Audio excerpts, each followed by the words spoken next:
بسم اللہ الرحمن الرحیم۔ السلام علیکم ویورز۔ صحیح بخاری میں ہے کہ نبی کریم صلی اللہ علیہ وآلہ وسلم نے فرمایا، پل صراط جہنم کے بیچوں بیچ رکھا جائے گا اور میں اپنی امت کے ساتھ اس سے گزرنے والا سب سے پہلا رسول ہوں گا۔ اس روز سوائے انبیاء کے کوئی بھی بات نہ کر سکے گا اور انبیاء بھی صرف یہ کہیں گے، اے اللہ مجھے محفوظ رکھیو، اے اللہ مجھے محفوظ رکھیو، اور جہنم میں سادان کے کانٹوں کی طرح آنکس ہوں گے۔ سادان کے کانٹے تو تم نے دیکھے ہوں گے۔ صحابہ رضی اللہ تعالیٰ عنہم نے عرض کیا، ہاں۔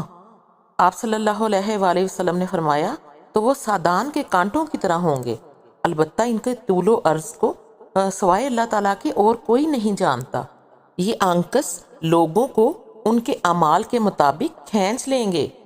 بہت سے لوگ اپنے عمل کی وجہ سے ہلاک ہوں گے، بہت سے ٹکڑے ٹکڑے ہو جائیں گے، پھر ان کی نجات ہوگی۔ جہنمیوں میں اللہ تعالیٰ جس پر رحم فرمانا چاہے گا تو ملائکہ کو حکم دے گا کہ جو خالص اللہ تعالیٰ ہی کی عبادت کرتے تھے انہیں باہر نکال لو، چنانچہ ان کو وہ باہر نکال لیں گے۔ پیارے بہنوں اور بھائیوں، اس حدیث سے ہمیں پتہ چلتا ہے کہ اللہ تعالیٰ نے وحدانیت اور توحید کی کس قدر تلقین کی ہے، اور اللہ تعالیٰ کے ساتھ کسی کو شریک کرنا کتنا بڑا گناہ ہے۔ اس لیے ہم سب کو چاہیے کہ صرف اللہ ہی کی عبادت کریں اور اسی سے مانگیں، اور اللہ کی ذات کے ساتھ کسی کو شریک نہ کریں۔